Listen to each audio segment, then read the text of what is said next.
bonsoir à tous. Le magazine Santé et Spiritualité, tous les jours de 17h30 à 19h sur Ici Maintenant 95.2 FM, ici-maintenant.com pour nous écouter via Internet.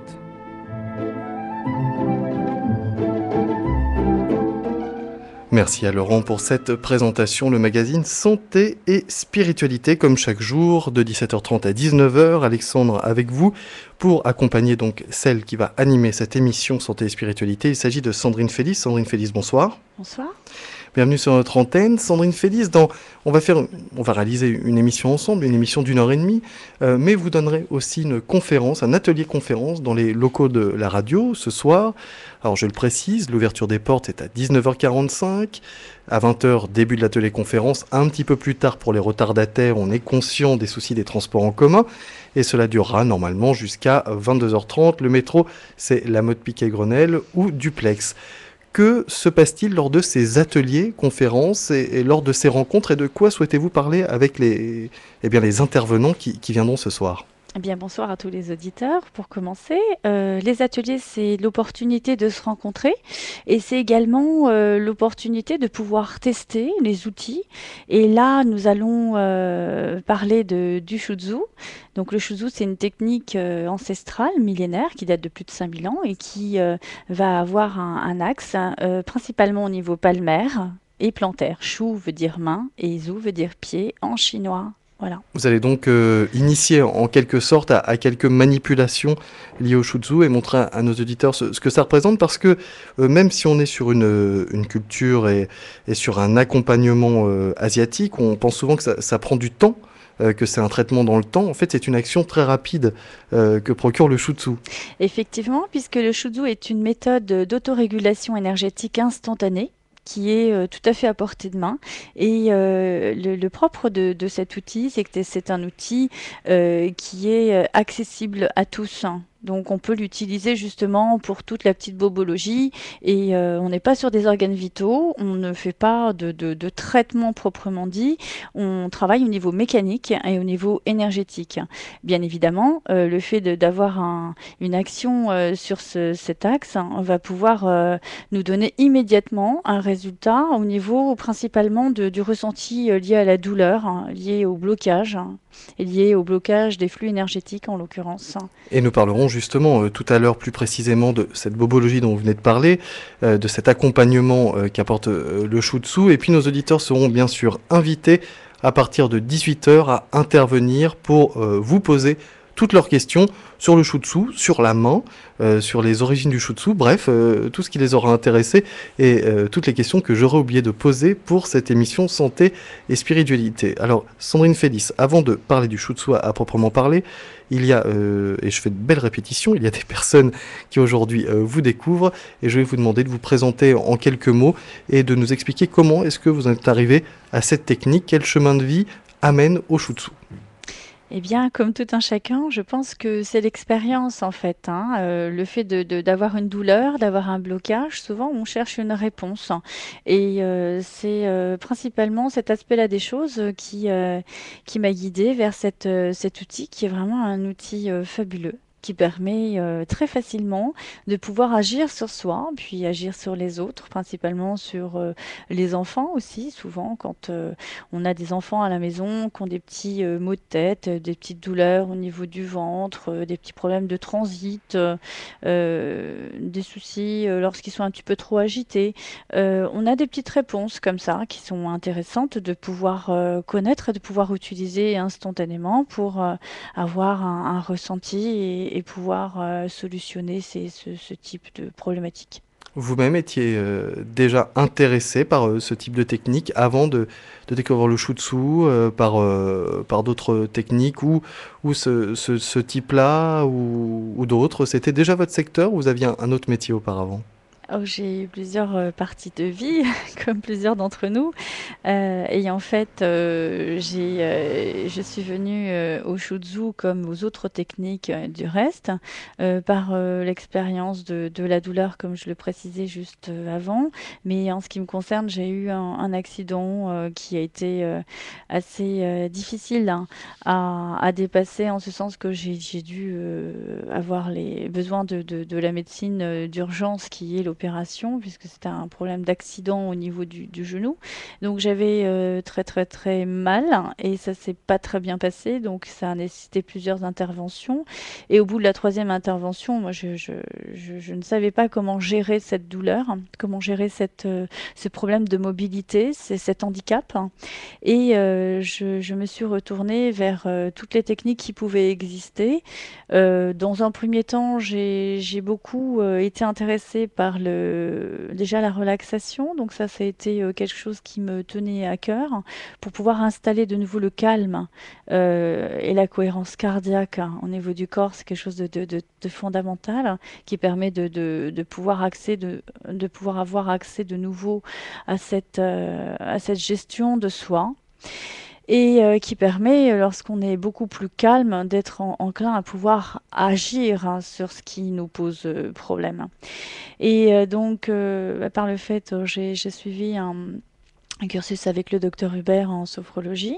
Très vite, j'ai eu envie d'aller un peu plus loin en hypnose. Donc, j'ai aussi cet outil qui fait partie de ma palette. Et par la suite, très vite, j'ai eu besoin d'aller plus loin parce que moi, je suis quand même latine. J'ai besoin du contact, j'ai besoin d'être beaucoup plus proche. Et lorsque j'ai commencé cette activité d'accompagnement dans la relation d'aide, j'ai eu besoin, lorsque la personne n'allait pas bien, non seulement de l'entendre, de pouvoir écouter ces différents mots, MAUX, MOTS, et justement d'aller plus loin dans cette dynamique. Et c'est en allant sur la voie de l'énergétique que là j'ai commencé à percevoir qu'il se passait vraiment des choses. J'ai ressenti des flux énergétiques, j'ai ressenti des blocages et j'ai eu envie de comprendre. Et tout naturellement, je me suis dirigée vers la médecine traditionnelle chinoise, qui est une médecine ancestrale, d'où tout découle. Et ça m'a énormément plu, énormément apporté et, en termes de réponse par rapport à ce que je recherchais à ce moment précis. Et voilà, j'ai continué dans cette dynamique jusqu'à ce que j'ai à nouveau une autre problématique au niveau d'une névralgie cervico-brachiale. Et là, un jour, sur un salon, eh bien, vu que là c'était plutôt dans la partie supérieure du corps, c'était beaucoup moins accessible quand on a un problème d'agir sur un bras, etc. Et bien là, j'ai trouvé une solution en rencontrant quelqu'un qui, à l'époque, dispensait cette technique-là et qui m'a enseigné cette technique-là avant de s'installer aux États-Unis. Cette personne-là a traduit pendant plusieurs années l'instigateur, la personne qui a utilisé cet outil-là, qui l'a d'ailleurs rebaptisé main-pied en coréen, ce qui signifie shutsu. Et donc cette personne-là est décédée. Il s'agit du professeur Park Jae-woo qui est décédé il y a à peu près 2 ans et demi. Et donc le traducteur de ce professeur-là est allé s'installer aux États-Unis. Et donc au niveau de cette technique, ça m'a paru intéressant que de pouvoir continuer à la diffuser. Et à la diffuser avec une accessibilité. Donc j'ai mis également en place des outils pédagogiques, en l'occurrence des jeux, qui sont des jeux qui permettent de s'autoréguler instantanément avec une compréhension, un accès pour tout un chacun. Et j'ai commencé à avoir cette approche-là, particulièrement avec les enfants. Parce que le mercredi, j'ai beaucoup d'enfants.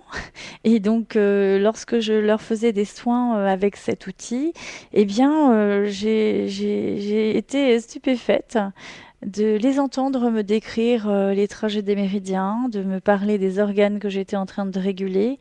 Il y avait tous les signes de réaction au niveau du corps et j'ai trouvé ça fabuleux. Donc à l'époque, je leur faisais des petites cartes qu'ils gardaient, qu'ils montraient à leurs parents, on le faisait ensemble et qu'ils pouvaient refaire à la maison. Ça les aidait énormément. Et un jour, il y en a l'un d'entre eux m'a dit, mais pourquoi tu le fais pas pour les grands vraiment? Et voilà, et donc j'ai trouvé cette remarque absolument pertinente. Et je me suis dit que c'était effectivement nécessaire que de pouvoir aujourd'hui donner cette approche-là, puisque, comme on le disait précédemment au début d'émission, c'est vraiment un outil qui va nous être utile lorsque il va nous arriver un truc, par exemple, moi ça m'arrive souvent d'utiliser ça quand quelqu'un fait une chute dans la rue ou quand on se coince les doigts dans la porte ou quand on a des migraines à force de travailler sur l'ordinateur, enfin des petites choses du quotidien en fait qui ne nécessitent pas nécessairement une hospitalisation ou une intervention chirurgicale et en fait qui peuvent avoir une action instantanée. Et ce qui est intéressant avec cet outil aussi, au-delà de l'aspect de cette autonomie pour tout un chacun, c'est que en tant que thérapeute, en tant qu'accompagnante, j'ai l'opportunité, après un accompagnement global sur les trois plans, le physique, le psychologique et l'énergétique, une fois que j'ai identifié cette cartographie, le problème de terrain de la personne, j'ai cet accès aujourd'hui qui lui donne l'opportunité de pouvoir se connaître et comprendre son fonctionnement pour pouvoir agir sur ces zones de faiblesse au niveau mécanique, au niveau énergétique ou autre. C'est ça qui vous a plu, en fait, c'est le côté pratique et rapide. Parce que j'allais vous poser la question de savoir pourquoi le shutsu et pas l'acupuncture, par exemple. Alors effectivement, il y a une différence. Le shutsu, c'est uniquement sur la main ou sur le pied, et l'acupuncture, c'est quand même plus largement sur le corps. Vous allez peut-être pouvoir répondre à cette question. Oui. Et il y a aussi ce côté très pratique de ne pas avoir à avoir des aiguilles sous la main, etc. Oui, alors le shutsu, en fait, c'est comme l'acupuncture, en fait, hein, puisque c'est beaucoup plus complet, je dirais. Euh, En tout cas, tout aussi complet que l'acupuncture, en ce sens que on ne travaille pas uniquement sur les mains, sur les pieds. On peut avoir des accès au niveau des prismes, au niveau crânien, au niveau digital. On peut travailler sur toutes les zones et tous les axes. Maintenant, on peut travailler tout comme l'acupuncture avec de la moxibution, qui sont des bâtonnets d'armoise, qui sont des petits outils que je vous ai apportés, qu'on utilisera tout à l'heure dans l'atelier, qu'on utilise régulièrement du reste dans chaque atelier pour pouvoir tester soi-même. Donc les petits bâtonnets d'armoise, ça se présente de la manière suivante. L'armoise, c'est une plante thérapeutique en fait que l'on fait sécher. Donc voilà, ce sont des petits bâtonnets. Je ne sais pas si on les voit On les voit vraiment très bien, ouais. à l'écran. Très bien, bah, c'est parfait. Donc voilà, là par exemple, je peux le mettre ici. Ça correspond à la zone du rein en shutsu. Donc là, voilà, il est sur la face externe de ma main. Et donc, ces plantes thérapeutiques que sont les bâtonnets d'armoise séchés vont avoir la vertu de pouvoir, lorsqu'elles ont séché pendant 3 ans, Mhm. pouvoir réguler un dysfonctionnement qui date de plus de 7 ans. Donc c'est quelque chose qui est très puissant, ça peut drainer, ça détoxine, hein. C'est un petit peu le même principe que ce que l'on pourrait utiliser avec les huiles essentielles. Mhm. Sauf que l'huile essentielle, ben, le principe actif de la plante est très différent. On travaille avec les plantes, avec des plantes fraîches, avec des plantes séchées. On peut travailler avec des élixirs, avec des bourgeons, avec des macérats, énormément de les principes actifs au niveau de ces plantes. Et on travaille également après avec plusieurs autres outils. On peut utiliser d'autres outils qu'on verra peut-être Peut-être plus juste tard. après, j'aimerais terminer justement avec ce qui peut sembler être un petit bâton d'encens Oui, lorsqu'on le voit, et d'ailleurs lorsqu'on le voit fumer. c'est un bâton C'est d'encens. un petit bâton d'encens. Vous me dites, ça peut régler des problèmes jusqu'à 7 ans. Oui, Qui dit ça et pourquoi De quelle manière parce que c'est avéré en fait, hein. C'est avéré lorsqu'on a des soucis récurrents, eh bien le fait de travailler avec ces bâtonnets permet d'avoir des régulations instantanées et de ne plus avoir de récidive des troubles en question. Je pense à des petits problèmes qui peuvent être au niveau de petites douleurs, de petits blocages, de choses comme ça. Donc voilà, par exemple, on peut le mettre aussi sur un petit support comme ceci. Et là, c'est beaucoup plus simple, hein. Donc là, ça glisse moins. Et puis en plus, l'avantage avec le support, c'est qu'il va chauffer en même temps et que ça va permettre de pouvoir drainer et détoxiner justement ces fameuses toxines, hein, que le corps fabrique, hein, par opposition aux toxiques, hein, qu'il va emmagasiner. Donc il y a plusieurs types de comportements de la fumée. La fumée peut être très très différente. Il se peut aussi qu'il n'y ait pas de fumée. Le fait qu'il n'y ait pas de fumée signifie qu'il y a un manque très important d'énergie chez la personne. Il se peut qu'il y ait aussi des fumées très très foncées. Là, il se peut qu'il y ait un gros problème aussi émotionnel. Et il se peut qu'il y ait des fumées très très jaunâtres. Donc là, ça vient plutôt d'un problème au niveau lymphatique. Il y a beaucoup d'eau dans le corps. Il se peut qu'il y ait des problèmes plutôt ostéo-articulaires, des blocages, des choses de ce type-là. Et là, ce sera plutôt des fumées blanchâtres, hein. Donc après, on a plusieurs codes au niveau de la manifestation de cette fumée. Et on va pouvoir aussi, en fonction de la problématique connue ou de la problématique qui va être rencontrée, en tout cas, pouvoir identifier justement ces manifestations, le comportement de cette fumée en fonction des zones sur lesquelles on va pouvoir se positionner ponctuellement. Voilà pour Ouais, les je pense qu'on a MOXA. fait le tour de la question, mais je voulais vraiment qu'on insiste dessus. Plus ou moins, il y a Quels... énormément à Oui, dire. évidemment. Quels sont les autres, un ou deux encore outils? On y reviendra plus tard dans cette Oui, émission, mais... alors effectivement, il y en a énormément. Il y a effectivement la bague de Shuzu qui est très très connue. La bague de Shuzu, c'est un petit anneau qui va pouvoir agir donc au niveau digital. On va le passer sur chaque doigt. Alors, comme je l'exprimais précédemment, le shuzu, shu ça veut dire main et zu ça veut dire pied pour les auditeurs qui nous rejoignent. Et on peut également agir sur d'autres prismes, comme le prisme digital.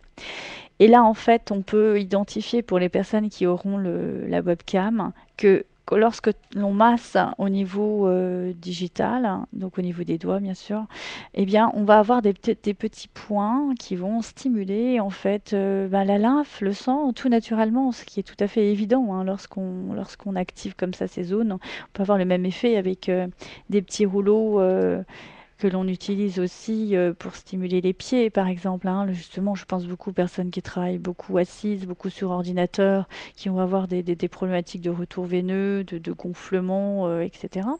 Alors, donc, lorsqu'on travaille avec cette bague, quand on regarde le doigt, il y a trois phalanges. Il y a la phalange distale, hein. Pour ceux qui ne nous voient pas, c'est la phalange qui est à distance de la paume de la main. Cette phalange-là va correspondre en fait à la tête.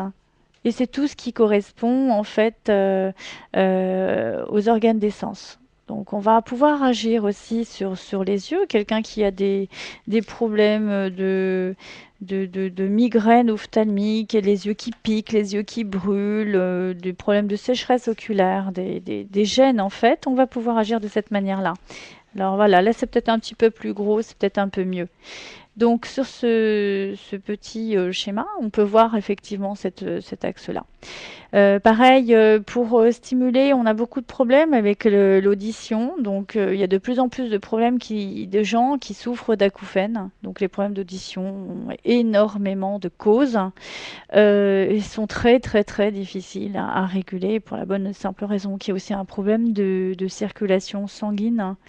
On est sur un axe, bon là on ne va pas parler nécessairement des axes énergétiques aujourd'hui, mais il s'agit du cœur intestin grêle, hein. C'est un problème de vascularisation, c'est aussi un méridien qui va vasculariser en partant, quand on regarde ici sur la petite poupée, il va partir en fait Voilà, donc de c'est une petite l'annulaire, poupée hein. qui est en train de montrer son Félix. Je dis ça pour tous ceux qui nous écoutent dans Ah leur voilà, voiture. très bien. Ah bah en plus moi je regarde sur la toute petite caméra alors qu'en fait on voit très bien ici. Bah oui, donc alors bah moi je fais comme les auditeurs qui sont dans la voiture, hein. Je compatis. Alors je vais tricher un peu, je vais regarder pour ceux qui sont sur la webcam, je suis avec vous maintenant. Et donc là on est sur les hémicordes, donc la partie supérieure du diaphragme. Et là en fait on était en train de parler de l'intestin grêle. L'intestin grêle, le méridien d'intestin grêle, mais en médecine traditionnelle chinoise. Alors lui, pour le coup, cou, il va partir au niveau inguinal, au bord de l'ongle, si vous voulez, externe, et il va remonter en fait tout le long du bras, donc le poignet, le coude, l'épaule. Et ensuite, il va faire un espèce de petit zigzag sur l'omoplate. Il passe en postérieur et il va remonter en fait ici au niveau du cou. Et donc après, il va revenir sur le devant du visage et en fait, il va aller dans l'oreille interne. Il se termine dans l'oreille interne. Donc, l'intestin grêle, c'est un méridien comme on peut le constater et l'imaginer. C'est un méridien qui va être très intéressant au niveau des algies scapulo-dorsales, des raideurs de la nuque, des tensions des omoplates, et puis surtout des problèmes d'équilibre de l'oreille interne, des problèmes d'acouphènes, des problèmes de bourdonnement d'oreille. Bon, bien sûr, c'est sûr que si on est resté près d'un feu d'artifice, d'un gros pétard ou qu'on a eu un gros problème au niveau de l'oreille interne, c'est évident que ça va être très pas changer, compliqué. oui, bah oui. C'est pas que ça va pas changer, il se peut qu'il y ait des ressentis, ça c'est sûr qu'il Mhm. se peut qu'il y ait des ressentis. Et c'est ça qui est très surprenant du reste, parce qu'on a des résultats qu'on n'a pas ailleurs. Et ça, c'est très stupéfiant, je dois dire. Mais il faut le faire à différents niveaux. Il faut le faire à différents niveaux. Déjà, si on a un problème au niveau d'oreille interne, il faut être suivi. Il faut déjà savoir de quoi il s'agit. Moi, je parle simplement de petits problèmes de bourdonnement d'oreille, de petites choses qui sont, on va dire, de la bobologie quelque part, hein. Donc maintenant, on peut travailler aussi. On a parlé des yeux tout à l'heure. Donc là, on va être sur la face interne de la phalange distale et sur cette partie supérieure, donc qui correspond aux yeux. Donc on peut le voir aussi, alors moi je le montre sur mes mains là à l'écran, mais on peut le voir aussi sur cette petite représentation en plastique qui est également une représentation de main. Et évidemment, il faut que je sois devant la caméra. Donc, et je disais donc, voilà, je suis toujours sur la phalange distale du pouce, puisque le pouce correspond, si on prend la main par exemple comme prisme, il correspond plutôt à la tête. Si on prend la main, le pouce correspond à la tête, l'index et l'annulaire vont correspondre au bras, et au milieu, on aura les jambes. Pour la bonne et simple raison que lorsque l'on regarde la représentation du Shutsu, eh bien là on l'a à l'écran pour ceux qui le voient. Et pour ceux qui ne le voient pas, je vais vous l'expliquer tout simplement. Il faut simplement mettre les doigts vers le bas, naturellement. Et si on regarde la paume de la main face à la paume de la main, c'est quoi ça? C'est le ventilateur. Donc, on va essayer de le tenir sans que ça bouge. Vous allez mourir de chaud si je l'éteins, ce ventilateur. Vous croyez? Ah oui, je pense. Donc, alors, voilà, on va tenir comme ça tout le monde verra bien. Alors, voilà, j'étais en train de dire que la main se positionne avec les doigts vers le bas. Et en fait, il faut imaginer que l'auriculaire et l'index représentent de part et d'autre les bras. Et tout naturellement au milieu, donc le majeur et l'annulaire correspondront aux jambes. Maintenant, il faut aussi imaginer, on utilise la main dans ce sens-là précisément lorsque l'on veut travailler au niveau de la zone qui est en dessous du diaphragme. Maintenant, sur la zone au-dessus du diaphragme, qui va être plus simplement l'arbre respiratoire et les organes d'essence que l'on vient de citer, on va travailler plutôt la main en haut, comme ceci. D'accord. On mettra la main dans ce sens-là et on ira tout naturellement travailler sur la zone qui correspond à l'éminence sténaricée, qui correspond à l'arbre respiratoire, aux poumons et au cœur. Voilà, donc en fait c'est vraiment très simple. Donc tout le corps est représenté sur la main, Oui. Jusqu'au poignet même, hein, parce que alors effectivement le poignet, Oui. justement pour y venir, et ça c'est intéressant d'aspecter cet aspect-là des choses. Le poignet, c'est le pli de flexion interne qui n'est autre que le pli de flexion qui correspond au diaphragme que l'on retrouve ici projeté dans l'éminence ténare, puisque on a l'image là où on remonte en fait le pouce pour faire comme un petit bonhomme. Alors c'est sûr que lorsqu'on est au volant de sa voiture, on a peut-être du mal à imaginer la chose, mais imaginez que l'on puisse projeter le pouce dans le prolongement de la main, mais en hauteur, de Mhm. sorte que le haut de la phalange distale du pouce où on trouve l'ongle représente la tête. Voilà, donc là, tout naturellement, ça ressemble effectivement à un corps. Alors Sandrine Félix, on va dans quelques instants après le premier espace promotionnel parler, on va vraiment détailler, parce que je ne voudrais pas vous couper après, on va vraiment détailler le plan physique, le shutsu, on va revenir sur le shutsu, peut-être encore un peu sur l'historique du shutsu, parce que j'aimerais en savoir Oui. plus quand même sur sa naissance, sur son histoire à ce shutsu, mais avant cela, quand je vous entends parler, on parle de manipulation sur la main ou sur les pieds. Je me demandais, c'est une question un peu bête, mais une personne qui travaille avec ses mains, qui a travaillé avec ses mains toute sa vie, qui a donc la corne, hein, on peut dire qu'il a vraiment les mains dures. Est-ce qu'une personne comme ça peut quand même profiter du shutsu ou est-ce qu'il faut une sensibilité particulière? Alors, tout le monde peut profiter du shuzu. Maintenant, pour ce qui est de cette sensibilité, c'est comme tout, c'est comme pour tout, on est plus ou moins sensible, hein. C'est sûr que si on est un agriculteur et qu'on est dans les Et champs qu'on a de et la qu'on corne laboure, vraiment sur les et qu'on mains? a de la corne sur les mains ou sur les pieds, c'est sûr qu'on aura moins de sensibilité. Ça ne veut pas dire qu'on ne sera pas efficace pour autant, puisqu'on va travailler. Le shudu, c'est aussi l'intention. C'est l'intention. C'est-à-dire que je suis sur ce point-là, bah, qui dit, c'est comme le principe de la réflexologie, qui dit que je suis sur le point qui correspond à l'œil ou à l'oreille. C'est simplement l'intention, en tout cas pour la réflexologie.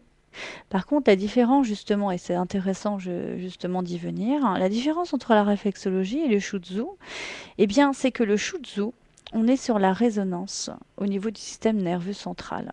Donc, on est vraiment sur du quantique.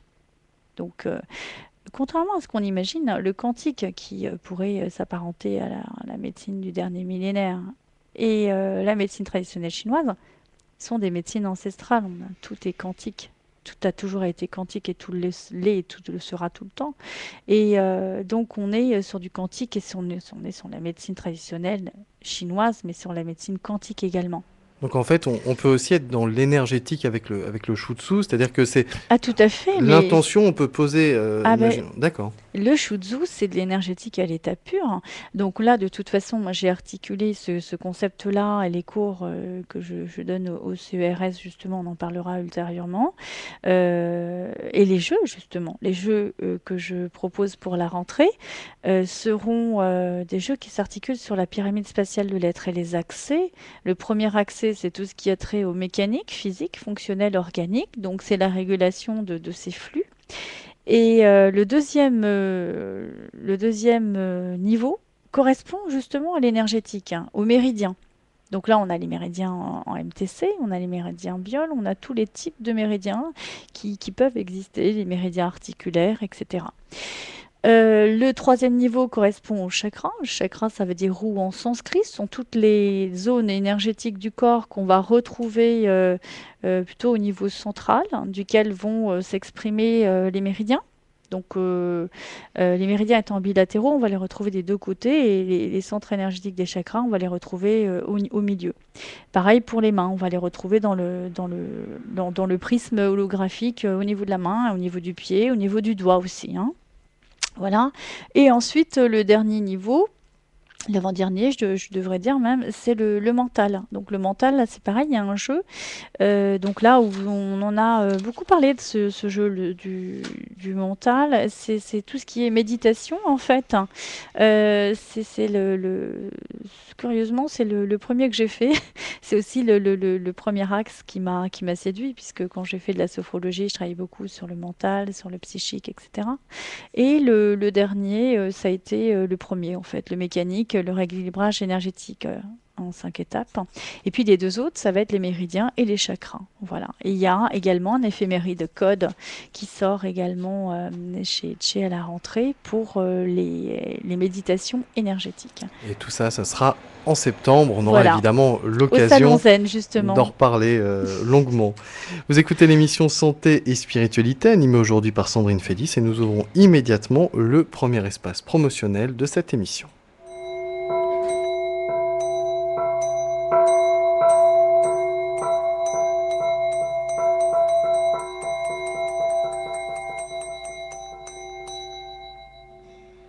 C'est Sandrine Félix qui anime aujourd'hui cette émission Santé et Spiritualité.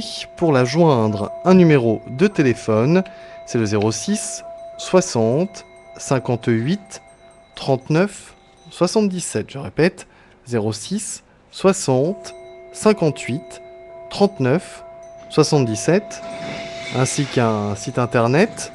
Il s'agit de spiral-énergie.fr.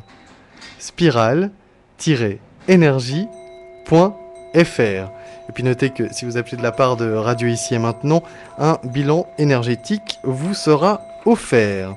Il y a aussi une formation avec 4 séminaires. Le premier aura lieu les 18 et 19 octobre 2014. Le second, les 24 et 25 janvier 2015. Le troisième séminaire, les 7 et 8 mars 2015. Et enfin, le quatrième séminaire, le 6 et 7 juin 2015. Une fois de plus, tous les renseignements, vous les retrouvez sur le site internet de Sandrine Félix. C'est le spiral-énergie.fr. Et je vous rappelle que c'est au singulier. Fin de ce premier espace promotionnel.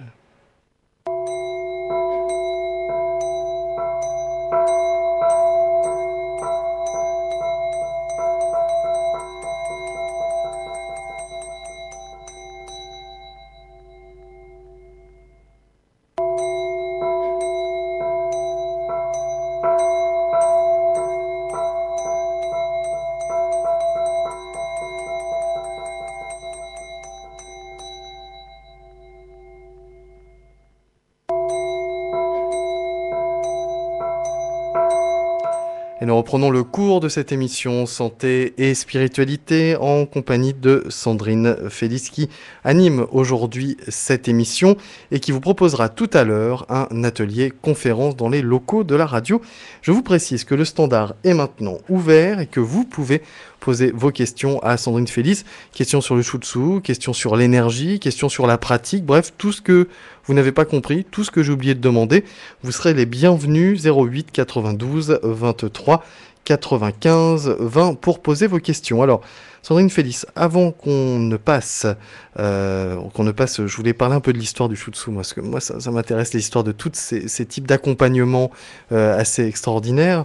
J'aurais bien aimé que vous nous expliquiez ce qu'est le bilan énergétique. Oui.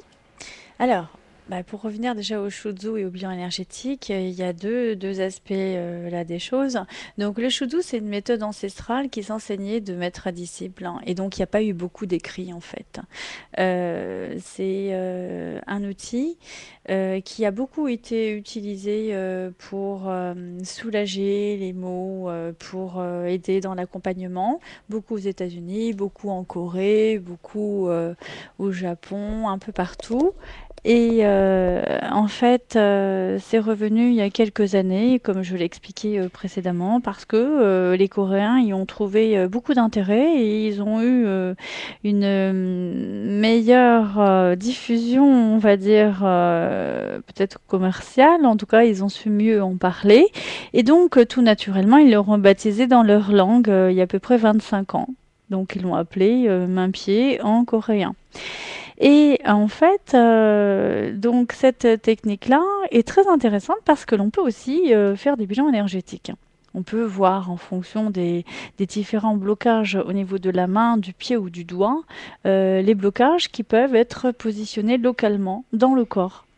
Et comme on l'aborde après en fonction des différents piliers de cette pyramide spatiale, eh bien, on va voir précisément, dès qu'il y a un blocage organique ou énergétique ou émotionnel ou mental, ça se répercute automatiquement sur un axe, sur des méridiens, sur des chakras, sur des membres, sur des zones. Et c'est de cela dont il s'agit. Donc, c'est très très simple pour apprendre à faire un bilan énergétique. Tout le monde peut le faire, hein, en Shutsu en tout cas. Et c'est aussi simple de pouvoir réguler ce que l'on identifie en dysfonctionnement. Donc c'est cet aspect-là des choses qui est intéressante en ce sens qu'on est très rapidement autonome. On peut se gérer. On peut ponctuellement pouvoir agir lorsqu'on est sur une douleur, une problématique X ou Y. Donc, et pour cela, on a toute une palette pour pouvoir le faire. Donc, on a la possibilité d'agir au-dessus du diaphragme, comme on l'expliquait précédemment, pour tout ce qui a trait au niveau de l'arbre respiratoire, de l'amplitude, donc les gens qui se sentent un petit peu oppressés, les gens qui ont du mal à respirer, les gens qui sont un petit peu tristes, parce qu'on va stimuler aussi au niveau du cœur, au niveau du plexus solaire. Alors, on fait comment? On appuie, on prend un... Comment ça se passe vraiment physiquement? Alors physiquement, on peut le faire déjà avec ses mains, tout Mhm. naturellement, en appuyant sur les zones de résonance. On peut le faire avec des petits stylets, c'est ce que j'utilise depuis tout à l'heure. Donc ces petits stylets sont des petits bâtonnets, hein, qui peuvent être des petits bâtonnets en cristal, des petits bâtonnets en métal, des petits bâtonnets en bois. Des plantes aussi, hein, c'est possible. Donc, et on travaille sur les zones que l'on souhaite dynamiser. Si on veut travailler là, par exemple, sur la zone du cœur, on va travailler sur cette zone-là. Voilà. Si on veut travailler sur les poumons, je suis également sur les poumons si je travaille sur ces deux zones-là. Alors, je vois, je le dis à nos auditeurs Là, on est une sur fois de plus. l'éminence ténare au niveau du pouce, hein. Donc, en fait, vous avez là une sorte de J'ai un petit petit outil, stylet, un petit voilà. stylet. Donc, vous appuyez sur la zone. Combien de temps? Comment ça... Alors, lorsque l'on appuie sur la zone, à partir du Mhm. moment où la zone, il va y avoir un stimuli, la zone va envoyer une réponse. Cette réponse-là, dans un premier temps, si cette réponse est douloureuse, cela signifie que dans le corps, il y a un blocage. À partir du moment où la zone douloureuse dans la main disparaît, il y a une résonance qui se crée localement dans le corps sur la zone qui est sollicitée. Et on va avoir un ressenti immédiat qui va faire que, si en l'occurrence, si on travaille sur l'amplitude respiratoire, on va instantanément ressentir une meilleure amplitude respiratoire. Et dans la main, la douleur va s'estomper. Lorsque la douleur au niveau de l'appui va disparaître dans la main, le blocage énergétique dans le corps disparaît simultanément. Est-ce que ça veut dire que si par exemple on a mal tous les matins, tous les soirs, je sais pas, au réveil ou au coucher, par exemple aux pieds, Oui, sur la plante des pieds, oui. est-ce que ça veut dire que forcément c'est lié à un organe interne, à un autre endroit du corps, ou est-ce que ça peut être tout simplement et tout bêtement une douleur de pied? Alors, comme toutes les douleurs, au niveau de l'étymologie d'une douleur, il faut toujours identifier le sens, la cause. Je peux avoir mal aux pieds parce que tout simplement je porte les mauvaises chaussures ou tout simplement parce que régulièrement je dors et qu'il y a l'angle d'un meuble sous mon pied sans que je m'en rende compte. Il faut voir les causes iatrogènes, il faut voir les causes exogènes, il faut voir les causes internes, organiques, énergétiques. Il y a toutes ces causes-là qu'il ne faut pas exclure. Il faut voir les causes environnementales, les pollutions électromagnétiques également. Il peut y avoir des flux environnementaux qui nous bloquent, qui nous gênent. Donc il est intéressant de pouvoir identifier pourquoi il y a une douleur qui se manifeste. Déjà, ça c'est important de se poser la question, de pouvoir identifier à quoi correspond cette manifestation. Maintenant, si je reçois quelque chose sur le pied, que j'ai un choc, là je vais savoir d'où ça vient, c'est très, très simple. Donc là, je peux agir instantanément. Maintenant, si c'est une douleur récurrente, c'est souvent un problème organique, hein. Une douleur récurrente à des heures précises signifie quelque chose en naturopathie. Donc là, il faut rentrer dans une anamnèse. Et c'est pour ça que c'est intéressant d'utiliser toutes les techniques de reste avec un accompagnement. Si on utilise du Shutsu tout seul, on peut travailler sur la bobologie, comme on le disait précédemment. On n'est pas forcément sur des organes vitaux. C'est un accompagnement supplémentaire pour les gens qui ont des traitements particuliers ou autres. Maintenant, généralement, moi, je l'utilise avec des gens que je suis. Donc, je vais les suivre sur les différents plans, au niveau physique, au niveau psychologique, au niveau énergétique. Et en l'occurrence, le bilan énergétique que j'offre aux auditeurs, c'est un bilan qui va mettre en évidence leur dysfonctionnement. Alors en fait, je passe par le biais d'un appareil. J'aime utiliser les interfaces. Les interfaces nous permettent de pouvoir identifier précisément où sont les zones de force, les zones de faiblesse chez la personne. Ça nous permet de pouvoir voir avant un rééquilibrage et après un rééquilibrage pour voir précisément ce qui s'est passé dans le corps. Lorsque l'on a cette identification, ça nous permet tout naturellement de pouvoir faire un décodage. Parce que chaque organe, chaque méridien, chaque zone corporelle signifie quelque chose. Et chaque manifestation également. Il peut y avoir des manifestations au niveau de la douleur qui s'expriment tout à fait différemment. On peut avoir mal parce que ça bouge, parce que au contraire ça ne bouge pas, il y a un problème de mobilité, un problème de blocage. On peut avoir mal aussi parce que au contraire il y a un afflux sanguin ou il y a un problème de retour veineux, donc s'il peut y avoir un problème de blocage encore une fois. On peut avoir mal parce que ça brûle, parce que ça gratte. Je pense à un psoriasis ou autre.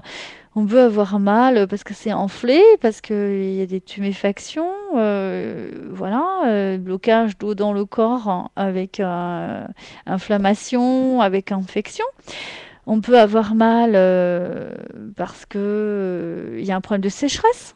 Donc là, c'est pareil, ça peut être très très très douloureux et on peut avoir mal parce que on est dans un blocage absolu qui est plutôt une énergie froide dans la manifestation, tout ce qui est bloqué, tout ce qui est très très dur. Hein. Voilà. Donc, et il y a encore d'autres aspects sur lesquels on peut encore décoder. Donc c'est très intéressant, c'est très riche l'accompagnement. Moi, je travaille beaucoup en naturopathie, beaucoup en médecine chinoise, beaucoup en énergétique, beaucoup en psychologie. Il ne faut pas s'arrêter là. J'étais encore depuis une semaine en Suisse encore pour apprendre. J'apprends tout le temps parce que ça me passionne. La vie, c'est une école pour moi, c'est magnifique et j'en apprends encore et c'est riche lorsque on a de beaux échanges comme ça avec des gens qui partagent énormément. Et ce que j'apprécie énormément lorsque je vais rencontrer d'autres thérapeutes dans les échanges ou même les personnes qui viennent me voir régulièrement en individuel, on apprend énormément à chaque instant. Donc voilà, l'anamnèse, c'est pas quelque chose, c'est pas hop un questionnaire, c'est pas ça. L'anamnèse, c'est l'échange. C'est tout ce qu'on peut se dire, hein, tout ce qu'on peut ne pas se dire, tout ce qu'on peut être, tout ce qu'on peut émaner, tout ce qu'on peut comprendre, voir, ne pas voir, entendre, ne pas savoir écouter. C'est tout ça l'anamnèse. C'est très très très complet, c'est très très riche. Et souvent, soi-même, on a du mal à voir le blocage, c'est vrai. Donc on a aussi besoin aussi de quelqu'un de pouvoir qui puisse mettre le doigt dessus. Parce que souvent, quand on a, pour prendre mon exemple, hein, quand on a la tête dans le guidon, on ne voit pas du tout, pas plus loin que le bout de son nez. Hein. Souvent, c'est le cordonnier le plus mal chaussé. Donc voilà, c'est pour ça que c'est important d'aller consulter aussi d'autres confrères. Donc tout ça pour dire que le Shudu, c'est un outil qui nous permet d'être autonome dans la mesure où on sait où on va. Où on sait que là, on a eu un choc à tel endroit, on va pouvoir travailler sur telle zone. Maintenant, s'il y a effectivement une douleur dans le corps qui est récurrente, là, il faut quand même consulter. Parce qu'on n'est pas là pour jouer aux apprentis sorciers. Une douleur récurrente dans le corps, surtout à des heures précises, signifie quelque chose de précis. Donc voilà, moi je ne suis que des gens qui de toute façon vont avoir une compréhension de la chose, ou alors ils savent et ça va les aider, et ils se sentiront mieux, donc ils auront le sourire au réveil, plutôt que d'être dans la déprime. Donc ça c'est important aussi, de se sentir bien, d'avoir ce sentiment de bonheur en soi. soi, d'épanouissement, c'est énorme, énorme dans la guérison. Quelqu'un qui a beaucoup d'énergie positive, c'est quelqu'un qui va être enclin à guérir. Guérir, c'est avoir la gaieté et le rire en soi. Vouloir se soigner, c'est autre chose. C'est aller demander à l'autre, occupe-toi de faire quelque chose pour moi. Et en l'occurrence, je suis prêt à me nier pour cela. Donc, prends le pouvoir sur moi. Et lorsqu'on est soigné, on est soigné. C'est-à-dire qu'on va prendre ce que l'autre nous donne. C'est pas du tout la même énergie, c'est pas du tout la même dynamique. Quelqu'un qui veut guérir, il a compris que c'est tout en nous-mêmes qui guérissons. C'est lui qui guérira. C'est pas nous qui allons le guérir. On va l'aider, on va l'accompagner, on va le soutenir, on va lui donner des informations, on va le nourrir émotionnellement, énergétiquement, spirituellement, intellectuellement. Mais on va pas le guérir. On va juste être là pour peut-être lui montrer le chemin parce qu'on l'aura fait avant lui et on aura cette expertise de la situation et c'est à ce moment-là que ça devient intéressant. Souvent, quand on vit une expérience, on a beaucoup de mal à l'accepter. Parce qu'au lieu de passer, on brûle les étapes, hein, on veut aller très très vite. Hein. Les étapes, c'est plutôt l'accueil. On oublie d'accueillir. On est toujours tout de suite dans le jugement. Je veux pas. C'est bien, c'est pas bien. Oui, non. C'est chaud, c'est froid. Alors que lorsqu'on est un peu plus dans la distanciation, lorsqu'on est dans l'ancrage, lorsqu'on est dans une bonne cohérence et avec soi, donc avec les autres, on est plus enclin à être dans cet accueil. Et lorsque l'on accueille, eh bien, on a une meilleure vision des choses. Ensuite, on peut se demander, mais qu'est-ce que cela m'apporte et qu'est-ce que je peux en tirer comme bénéfice secondaire? Si on se prend un truc sur le pied, pour reprendre l'exemple de tout à l'heure, eh bien le bénéfice secondaire, c'est que peut-être que maintenant, je vais pouvoir au moins m'arrêter. Là, je vais pas marcher, ça c'est clair. Donc, je vais me poser. Et le fait de me poser, c'est quelque chose qui va m'apporter quelque chose. Être dans l'accueil, c'est accéder à cette sagesse intérieure qui fait qu'on vit l'instant, on le vit tel qu'il nous est donné à vivre et on ne cherche pas à vivre autre chose autrement, différemment, parce que on n'est pas prêt à l'accueillir. Donc ça, c'est intéressant de ce point de vue-là. Le Shuzu nous donne aussi cette approche, nous donne cette expertise des choses. Dans l'anamnèse toujours et dans le fait de comprendre ces différentes manifestations. Parce que il va y avoir ce décodage. Ce décodage, c'est un décodage biologique, fonctionnel, organique, mécanique, tout ce qu'on voudra, énergétique même avec les méridiens, émotionnel, mental. C'est un décodage très complet et qui est scindé en différents niveaux. On en a parlé également précédemment. Donc ce décodage va nous permettre de comprendre pourquoi. Parce que lorsqu'on a un dysfonctionnement, là on est passé en été, depuis le 21 en principe. Donc l'été c'est le cœur, l'intestin grêle au niveau des organes par exemple. Et ensuite de ça, ça va tout ce qui, c'est ce qui a trait à toute la circulation. Ça va être aussi l'émotion de la joie. Donc on a tout ça, on a toute une pléiade d'informations qui arrivent ponctuellement par rapport à une manifestation. Donc lorsque l'on est en été, généralement c'est là où on se sent bien, on se sent heureux, on se sent joyeux. Lorsqu'on est adolescent, c'est là où on va avoir nos premiers amours. C'est la renaissance, le printemps. Donc c'est vraiment quelque chose de...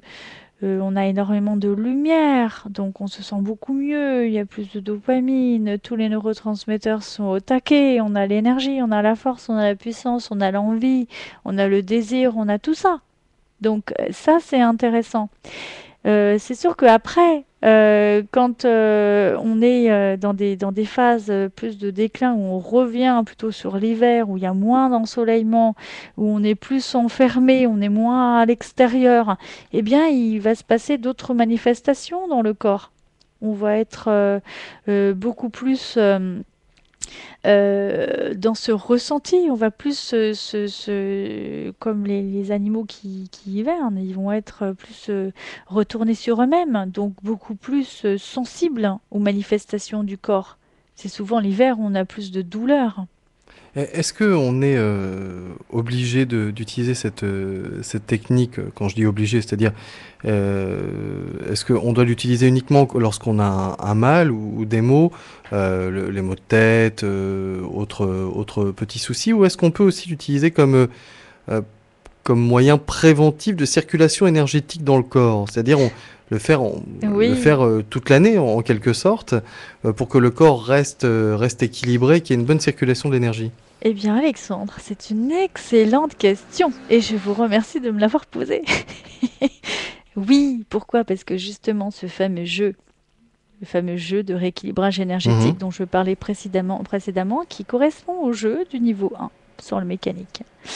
Eh bien, comment je l'ai articulé? J'ai articulé de manière suivante. On peut l'utiliser soit ponctuellement parce que ben, on est dans la saison qui correspond, donc on peut l'utiliser en fonction des saisons. On peut l'utiliser en fonction de l'heure dans laquelle on se positionne parce que chaque heure est en rapport avec une énergie précise. Donc en étant dans la saison, on va renforcer les énergies qui correspondent à cette saison pour se sentir parfaitement équilibré pendant toute la saison concernée. Lorsqu'on est dans l'heure, eh bien là on va avoir d'autres énergies qui ne sont pas nécessairement celles de la saison, bien évidemment. Et lorsque l'on est dans une manifestation physique ou énergétique, eh bien on va faire en fonction de l'organe qui correspond à l'énergie. L'énergie étant toujours la base de la manifestation, qu'elle soit au niveau mécanique, qu'elle soit au niveau du cycle horaire, du cycle saisonnier, du cycle journalier, du cycle énergétique, émotionnel, c'est toujours de ce cycle-là dont il s'agit. Du reste, c'est comme ça que j'ai articulé toute la collection, parce que moi, je suis partie de ce cycle-là et c'est comme ça que j'ai tout créé. Donc oui, effectivement, on peut choisir non seulement le moment sur lequel on veut intervenir à n'importe quel moment, c'est-à-dire que je peux tout à fait me dire, bon bah tiens, là j'ai envie d'intervenir sur un rééquilibrage. Bah, entre 15h et 17h, ça va être l'heure de la vessie. Après, on va passer sur le rein. Donc là, je peux tout à fait me dire, bah tiens, si j'interviens sur mes points maintenant, je vais réguler le rein et la vessie. Je vais réguler mon énergie, mon chi.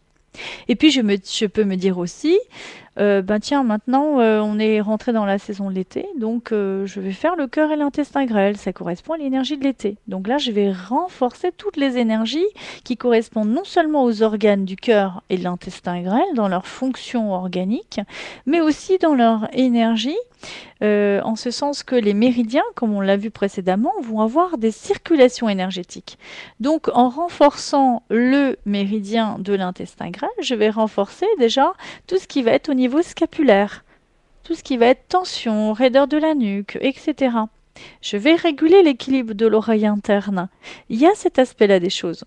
Ensuite, je peux aussi me dire, bah tiens, je me suis foulé plutôt la cheville, j'ai mal à un tendon, et ben là, je vais plutôt faire le tendino musculaire. Donc, j'irai travailler sur les énergies du foie de la vésicule biliaire.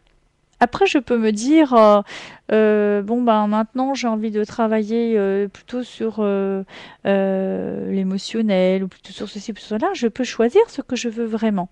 Et une fois que j'ai choisi l'énergie sur laquelle je vais agir, je peux choisir le prisme. Soit je vais travailler sur une main, donc là je montre la main, et là je vais travailler directement sur les zones qui correspondent à la main. Soit je peux travailler sur le pied.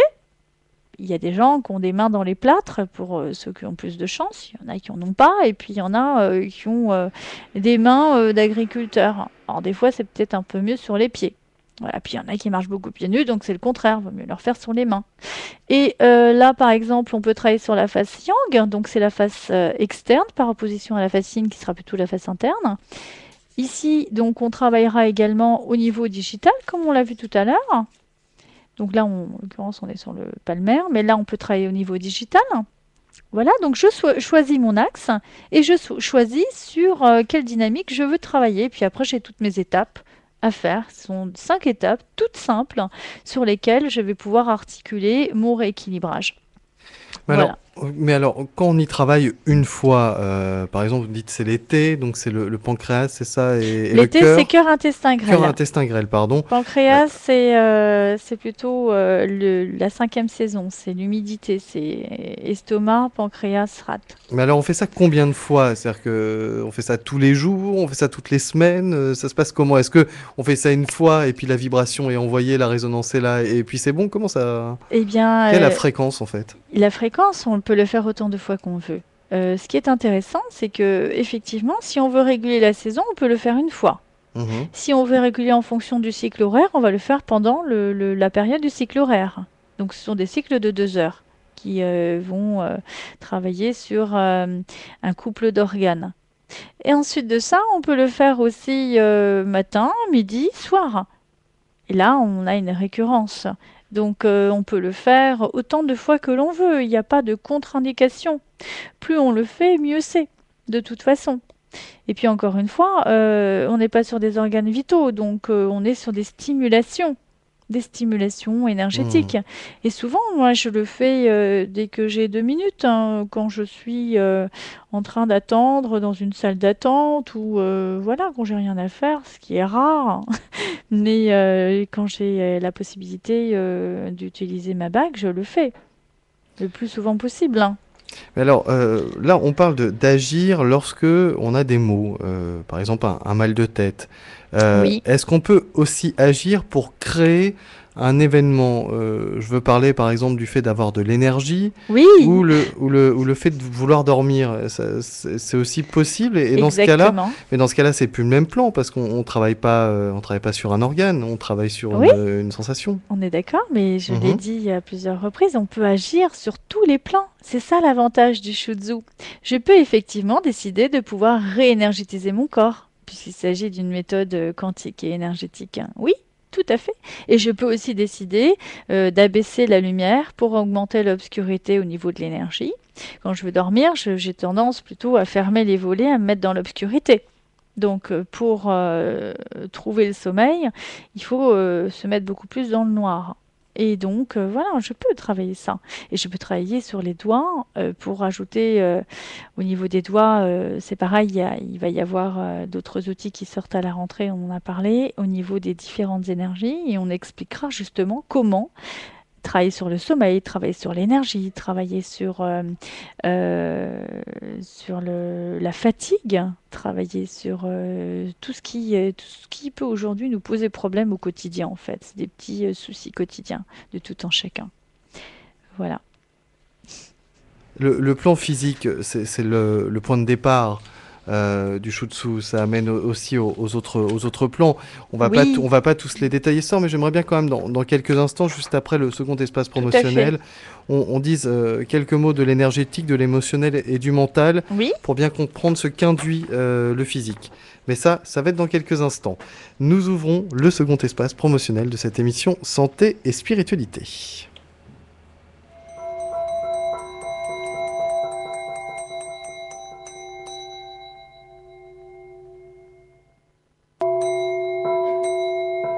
C'est Sandrine Félix qui anime aujourd'hui cette émission Santé et Spiritualité.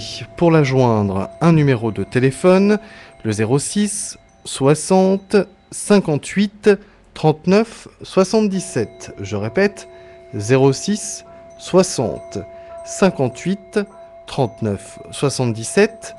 Il y a aussi un site internet, c'est spiral-énergie.fr. C'est au singulier et c'est en français.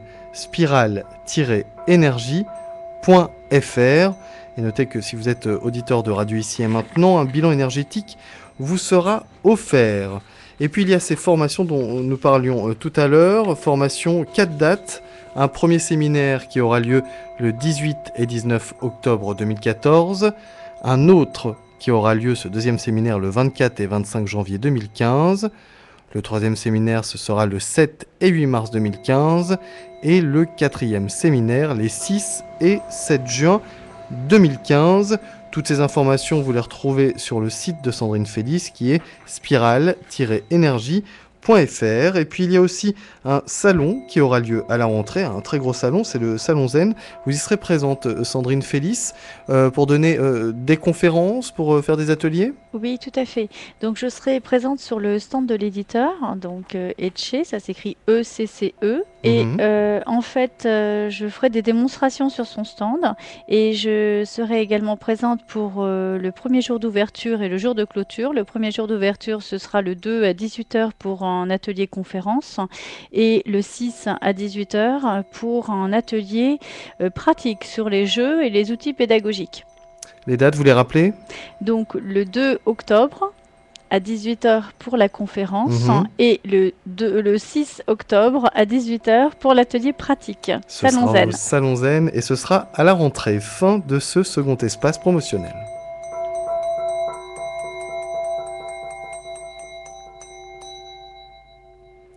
Et nous reprenons le cours de cette émission Santé et Spiritualité, non sans vous rappeler l'atelier conférence qui aura lieu tout à l'heure dans les locaux de la radio.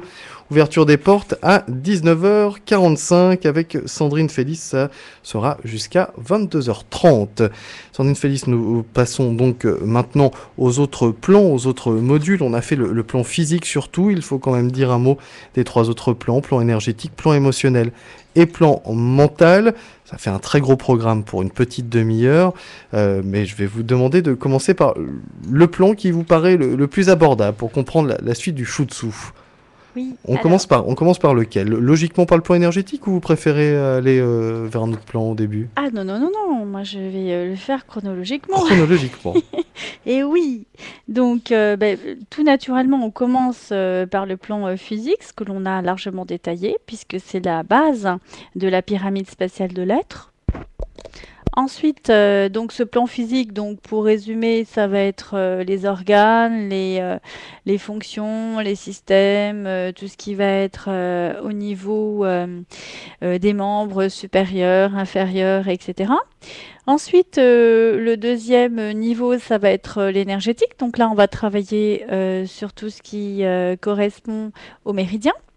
Donc les méridiens, on va les retrouver donc principalement sur les doigts, puisque les doigts reprennent les segments corporels du corps. Donc on va les retrouver sur les prismes holographiques palmaires, plantaires et même au niveau digital.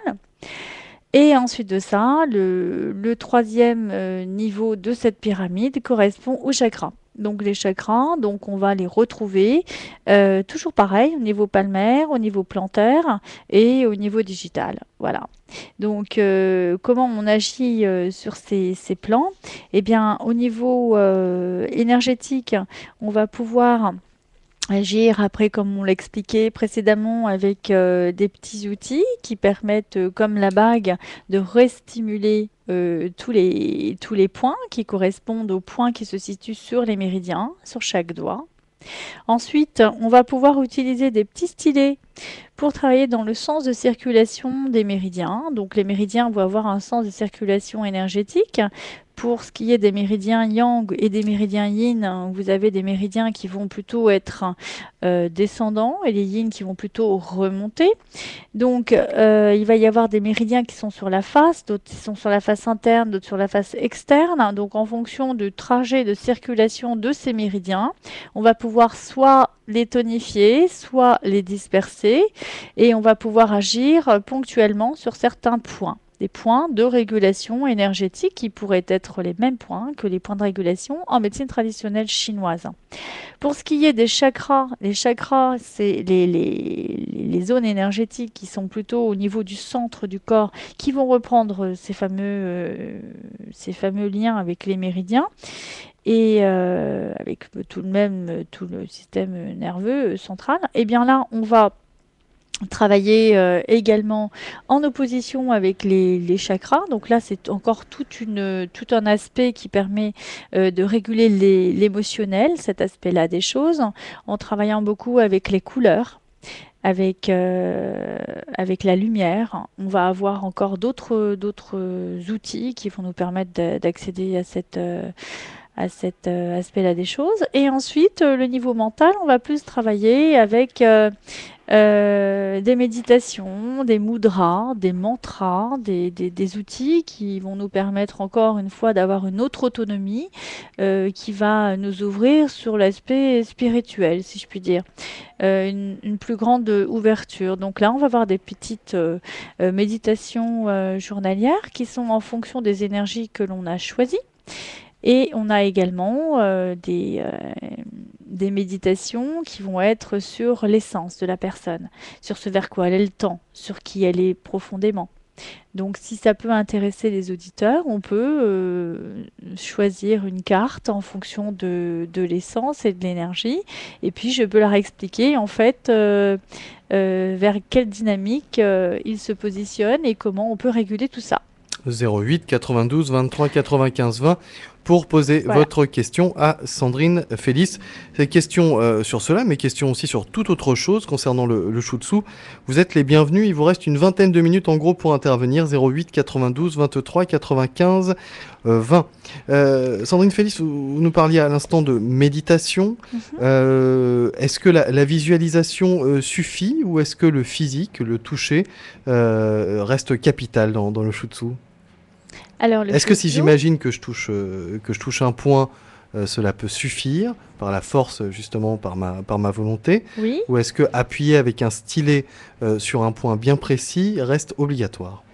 Il n'y a aucune obligation, hein, c'est très ouvert. Et comme on le disait tout à l'heure, il y a plusieurs plans. Donc ces plans-là vont être abordés très différemment, hein. Donc en ce qui concerne le plan physique mécanique, on a plus tendance à être dans la matière. C'est vraiment le socle de la pyramide.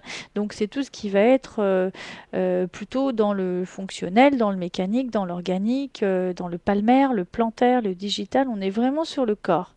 Et là, on peut aussi bien travailler au niveau digital si on n'a pas d'outil sur soi que au niveau d'un outil qui peut être une interface. Ça peut être un stylet, ça peut être une graine également. Donc il existe également des graines.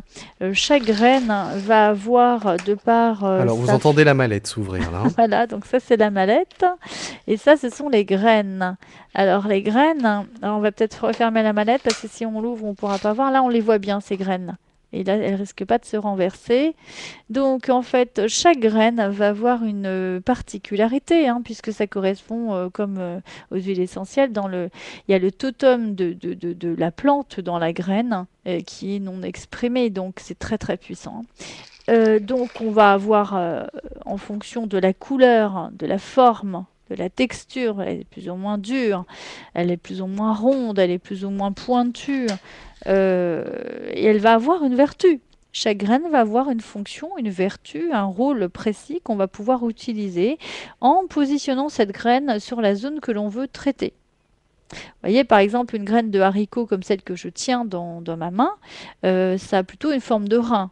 Donc pour traiter les reins, on aura plutôt tendance à utiliser des graines de haricots, puisqu'on va travailler sur la somatotopie, on va retrouver quelque chose qui correspond, qui ressemble.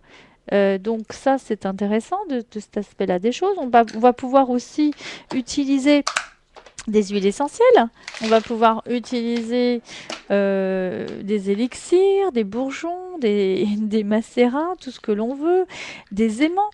Donc là, on parlait tout à l'heure des aimants chakras. Donc les aimants chakras, ce sont de petits aimants qui ressemblent à des œufs. Plats, bien sûr. Des œufs plats, sauf que ce sont des aimants. Et on les positionne, en fait, sur les différentes zones que l'on souhaite traiter. Voilà, comme on traite avec un aimant. Voilà. On peut soit disperser, soit tonifier. Voilà.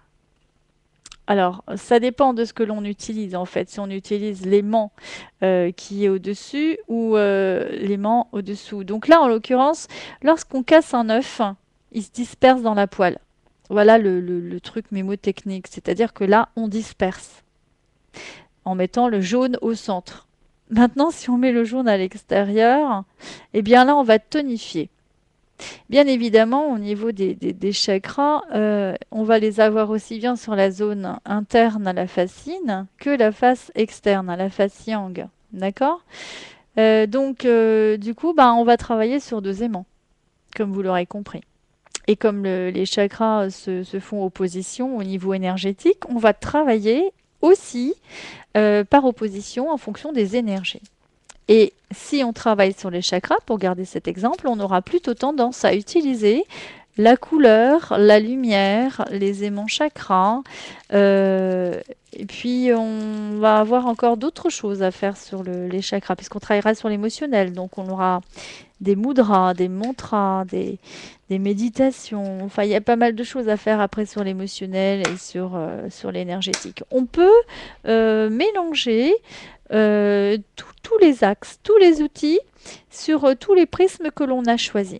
C'est ça qui est intéressant, c'est qu'on peut vraiment faire ce que l'on a envie de faire. On n'est pas obligé de suivre une dynamique spécifique. Et nous accueillons Véronique qui souhaite vous poser une question, Sandrine Félix. Véronique, bonsoir. Bonsoir Alexandre, bonsoir Sandrine. Bonsoir Véronique. Je suis très heureuse d'avoir Sandrine en ligne parce que je l'écoute souvent et je suis toujours passionnée par tout ce qu'elle dit et elle est passionnée elle-même, évidemment. Donc elle transmet bien les informations. Donc j'aurais voulu jouer au jeu, si vous l'avez, des couleurs. Très bien. Alors oui, je l'ai tout à fait. Alors, vous avez le choix de 6 couleurs. Ces 6 couleurs correspondent aux 6 expressions des énergies. Et donc, soit vous me donnez un chiffre de 1 à 6 sans connaître les couleurs, soit je vous cite les couleurs et vous m'en donnez une. Voilà. Donc vous avez les couleurs. Je vous cite les couleurs. Donc la première, c'est la couleur verte, la deuxième le marron, la troisième le jaune, la quatrième le rouge, la cinquième le bleu et la sixième le orange. D'accord. Qu'est-ce que vous voulez prendre? Rouge. Rouge. Alors on part du principe, ce jeu-là, c'est le jeu donc comme j'en ai parlé qui sortira dans 9 semaines et vous l'aurez très facilement, c'est le reflet de votre essence. C'est un jeu qui vous permet de travailler sur les méditations et qui va vous donner, comme son nom l'indique, votre essence et surtout votre reflet, ce qui va vous permettre de trouver une bonne assise et une bonne équilibre dans votre essence. Alors là, je suis sur les cartes rouges et vous allez choisir au choix une carte rouge, donc vous allez me dire stop quand vous voudrez. Stop. Très bien. Et maintenant, vous allez me dire stop. Je vais prendre la carte qui fait opposition. Stop. Et ça, c'est votre... Stop. Oh. Vous avez dit stop? Oui. D'accord, très bien. Voilà. Hop, je vous dis ça immédiatement. Alors, donc ce qui est intéressant avec ce jeu, c'est marrant, il y en a une autre qui est tombée. Oui, et ben, ça veut dire quelque chose. Ça. Oh oui, ça veut dire quelque chose. Bien sûr que ça veut dire quelque chose. Alors, eh ben, je vais tout vous dire. Alors, c'est intéressant parce que vous avez dans votre essence, vous avez une carte qui correspond à la joie. La joie, c'est rayonnante de votre puissante lumière intérieure. Vous symbolisez la félicité et l'épanouissement. Et votre nature souriante encourage et réconforte autour de vous. C'est-à-dire que la joie, c'est une énergie feu. L'énergie feu, c'est la communication. C'est la relation à l'autre. C'est la capacité de transmettre. Et vous avez quelque chose qui fait que dans votre dynamique, dans votre énergie, vous êtes quelqu'un qui est capable de mettre une bonne ambiance autour de vous et vous êtes quelqu'un qui est capable de soutenir l'autre, de le faire avancer, de le propulser. Vous êtes très chaleureuse dans votre communication, dans votre essence réellement. Et il y a beaucoup de lumière. La lumière, c'est beaucoup la spiritualité. Donc vous avez ça en vous et vous avez cette compréhension. Je parlais tout en début d'émission d'accueil. Je pense qu'il y a cette capacité d'accueillir chez vous qui n'est pas forcément quelque chose d'acquis chez tout le monde aujourd'hui. Ça vous parle? Merci beaucoup. Oui, ça me parle. La seule chose, c'est que je ne l'utilise pas encore complètement bien parce que j'ai un manque de confiance en moi qui fait que j'ose pas toujours faire les choses comme je les ressens vraiment profondément. Et pourtant, je vais vous donner les 2 cartes qui sont sorties dans le reflet. Le reflet, c'est la pureté et la noblesse. Vous êtes pur et intègre et votre fiabilité est particulièrement appréciée. Alors encore une fois, on vous sait, on vous connaît, on vous apprécie pour qui vous êtes véritablement. Et vous n'avez pas besoin de prouver, de démontrer, on sait qui vous êtes. Et vous êtes un véritable guide spirituel. Car justement, justement, votre noblesse, elle ressort dans la deuxième carte et le reflet de votre grandeur d'âme. Et je vous le disais précédemment, il y a beaucoup de lumière en vous, beaucoup de luminosité, c'est-à-dire que vous avez une certaine sagesse, il y a cette compréhension des choses. Et quand vous avez ces deux énergies-là, c'est que vous avez aussi peut-être beaucoup été marqué par la tristesse. Donc il y a ça chez vous. Donc vous connaissez le chemin et vous êtes par le fait capable d'aider l'autre parce que vous en avez fait quelque chose. C'est votre fer de lance. Vous êtes là, c'est pas pour quelque chose. C'est pas pour rien, pardon. C'est pour quelque chose. Oui, tout à fait. C'est exact ce que vous dites. J'ai fait un travail sur moi en profondeur, dû au fait que j'ai eu beaucoup de tristesse, j'ai beaucoup souffert. Et là, je commence à émerger. Et effectivement, c'est très juste. Il y a ça en moi. Et en ce moment, j'essaie de l'apporter aux autres et d'émerger, de sortir de tout ça. C'est paradoxal de dire la tristesse et la joie. Et c'est vrai que j'ai la joie aussi et l'enthousiasme de vie en moi, malgré toutes ces épreuves et ces difficultés et tout ça, quoi. Parce que vous avez eu la sagesse que d'être dans ce discernement, d'accueillir cette tristesse. Vous avez donné le sens à la tristesse. Et ça, c'est pas donné à tout le monde, c'est ce que je voulais vous exprimer tout à l'heure, c'est qu'en fait, vous avez su transcender l'expérience pour y donner un sens. La tristesse, elle a son rôle. Elle a son rôle. Quelqu'un qui connaît et qui a aspecté cet aspect-là des choses de cette émotion qu'est la tristesse, c'est quelqu'un qui sait ce qu'est la joie. C'est quelqu'un qui va être dans cette possibilité de créer la joie autour de lui. C'est quelqu'un qui est dans la vie à l'instant présent, quelqu'un qui perd pas une miette. C'est quelqu'un qui connaît la puissance des choses. Et c'est là votre noblesse et votre grandeur d'âme. Il y a beaucoup de spiritualité en vous par rapport à ça. Je pense que vous avez eu beaucoup d'expériences au travers de l'accompagnement, malheureusement, de l'autre côté. Enfin, malheureusement, c'est un passage, hein, c'est comme ça qu'il faut le prendre. Complètement, oui, tout à fait. Et puis je fais de la méditation tous les jours. Donc je suis, comme ça j'entends un peu ce que j'ai à faire. Et je vis très présente. Ah oui, ça, je ressens très fortement ça chez vous, cette présence et cette capacité. Vous êtes vraiment très connecté. Il y a ça en vous, mais ça ressort énormément. Oui, tout à fait. C'est là où j'ai progressé, parce que tout ça, je l'avais pas et j'ai dû faire tout un cheminement pour arriver à ça. Mais c'est votre force. C'est votre force, mais aujourd'hui, vous avez la possibilité d'en faire quelque chose, de guider l'autre, de pouvoir l'aider. Parce que ce qui est important aujourd'hui, c'est ce que vous pouvez en faire par rapport à votre expérience, à votre compréhension de la chose et à votre puissance que de pouvoir l'avoir dépassé cette expérience. Tout le monde n'a pas cette possibilité de pouvoir dépasser ce type d'expérience. Des gens peuvent sombrer dans la dépression et y rester. La tristesse est un état d'être qui peut perdurer dans le temps. Vous avez cette capacité de vivre l'expérience ponctuellement, d'y trouver le sens, de la transcender parce que vous avez su l'accueillir déjà et qu'ensuite de ça, vous avez eu le discernement aujourd'hui pour en faire quelque chose. Bien sûr que au niveau de votre rayonnement, de tout cela, vous avez peut-être un peu de manque de confiance en vous, mais la confiance en soi, c'est pas...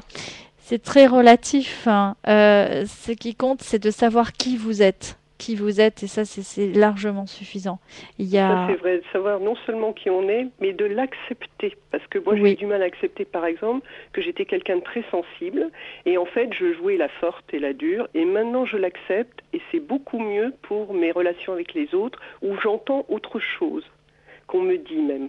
Il y a des gens qui me disent des choses et je me dis c'est assez étonnant, c'est quelque chose qu'on ne m'aurait pas dit avant, mais c'est parce que j'ai une autre écoute.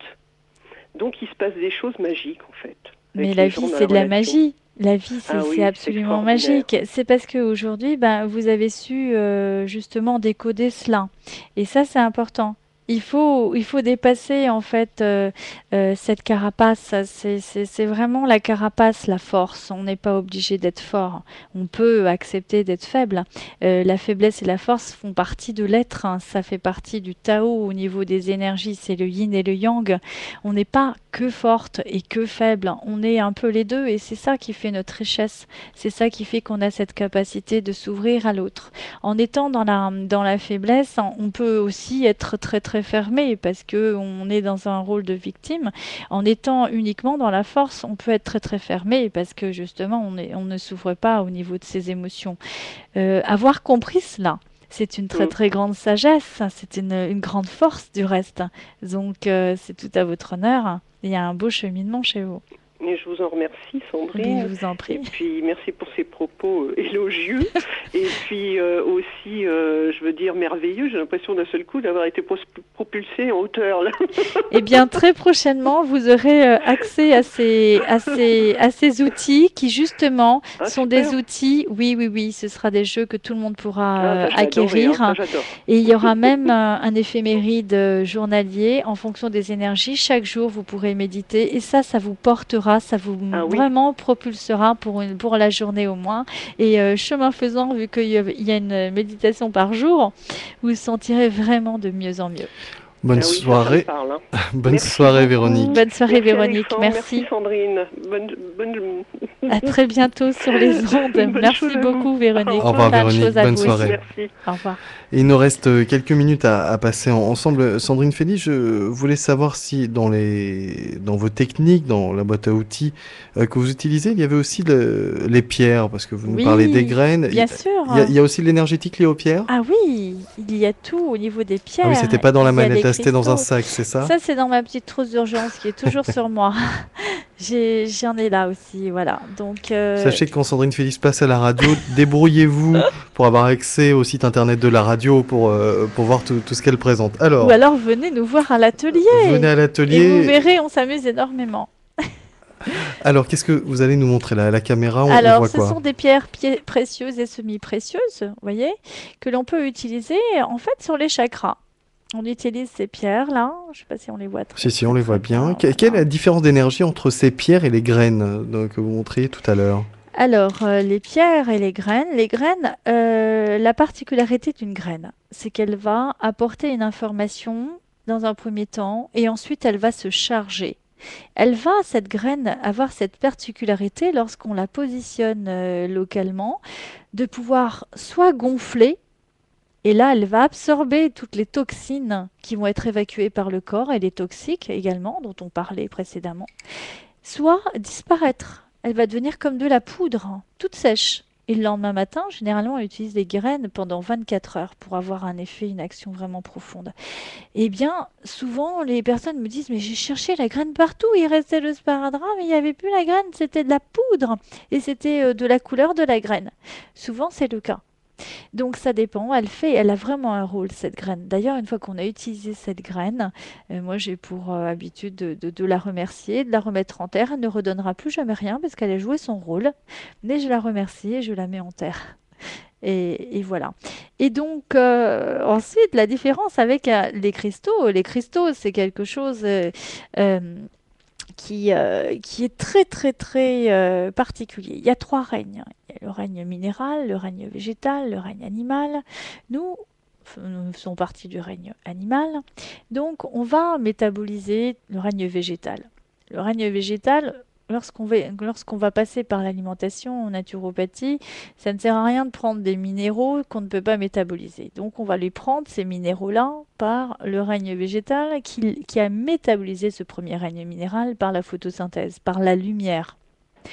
Et donc forcément, tout ce qui est rempli de chlorophylle, tout ce qui va être vert, va nous apporter tous ces minéraux, ces oligo-éléments, ces vitamines, etc., ces acides gras essentiels même, tout ce dont le corps a besoin.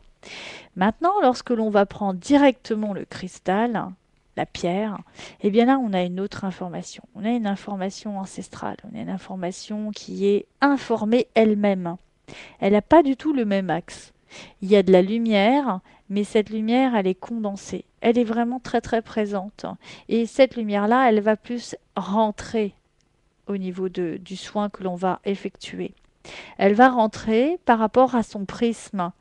Là, par exemple, si on utilise une couleur spécifique, chaque couleur a un prisme qui lui est propre. Le rouge va avoir un prisme, le jaune va avoir un autre prisme, le vert également. Et chaque fréquence correspond à une énergie.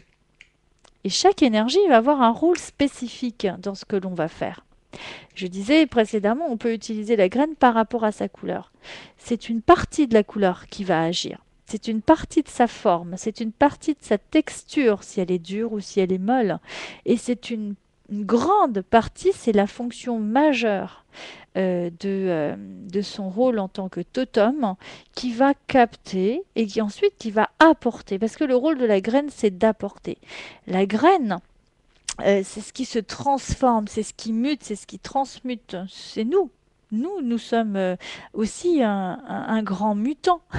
On arrive à l'intérieur d'un corps, on se transforme, on arrive même avec les mains palmées, les pieds palmés, et on a une nageoire, on a tout ce qu'il faut, hein. Donc on ressort, hop, on arrive du liquide amphibien, on arrive du liquide amniotique, pardon, on arrive, on arrive sur Terre, on arrive dans l'air. Donc on passe comme ça différents stades au niveau de la matière. C'est très intéressant. Et nous ouvrons maintenant, car il est bientôt l'heure, le troisième et dernier espace promotionnel de cette émission Santé et Spiritualité, animée aujourd'hui par Sandrine Félix.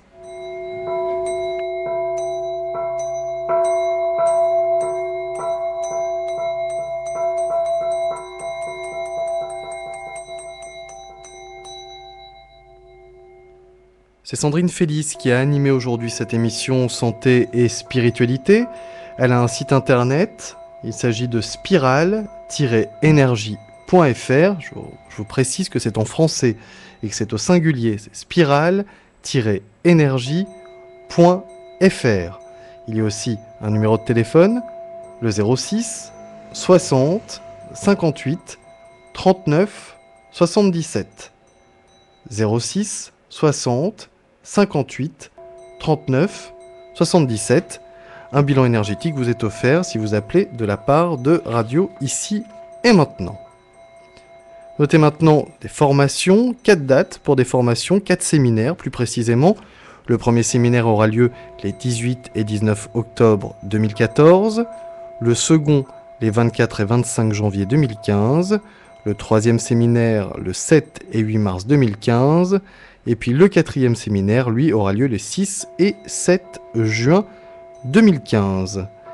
Et puis notez aussi que Sandrine Félix sera présente au Salon Zen qui aura lieu en septembre. Elle donnera un atelier conférence que vous allez expliquer là dans quelques secondes. J'ai rouvert votre micro, on vous écoute. Oui, donc en fait, concernant la formation, je voulais dire que c'était avec le CERS, le Centre d'études et de recherche en sympathicothérapie et techniques alternatives, et ça se passera à Paris. Ensuite de ça, pour revenir sur le salon, ce sera le Salon Zen à la rentrée, donc j'aurai la chance d'être sur le stand de l'éditeur de toute cette collection de jeux et d'ouvrages pédagogiques en Shutsu et de méditation aussi. Ce sera l'éditeur Etche, ça s'écrit ECCE. Et vous trouverez de toute façon toutes les informations dans le catalogue du salon également. Et donc les ateliers, il y aura un atelier conférence le premier jour d'ouverture du salon, donc le 2 octobre, et là ce sera à 18h, ce sera un atelier conférence. Et le 6 octobre, et là ce sera un atelier pratique où on pourra utiliser justement tous ces outils pédagogiques que seront ces jeux pour apprendre à s'autoréguler soi-même au niveau du plan mécanique, donc sur les organes, les fonctions, les systèmes, les membres, le niveau énergétique sur les méridiens pour avoir un regain d'énergie, le niveau émotionnel sur les chakras pour pouvoir aller beaucoup mieux, et le mental et le spirituel. Voilà. Toutes les informations sur le site de Sandrine Félix, spiral-énergie.fr. Fin de ce troisième et dernier espace promotionnel. Et je vais vite car il nous reste 30 secondes à passer ensemble. Merci Sandrine Félix pour cette émission. Les auditeurs qui le souhaitent et qui le peuvent vont pouvoir vous rencontrer. Ce sera dans quelques instants, dans 45 minutes exactement, 19h45, ouverture des portes pour cet atelier conférence consacré au Shutsu. C'est au 8 bis rue Violet dans les locaux de Radio Ici et Maintenant. Et c'est de 20h à 22h30. Mais vous connaissez déjà nos rendez-vous et nos ateliers conférences. Merci Sandrine Félix. Et à très bientôt. Merci Alexandre et merci à tous les auditeurs.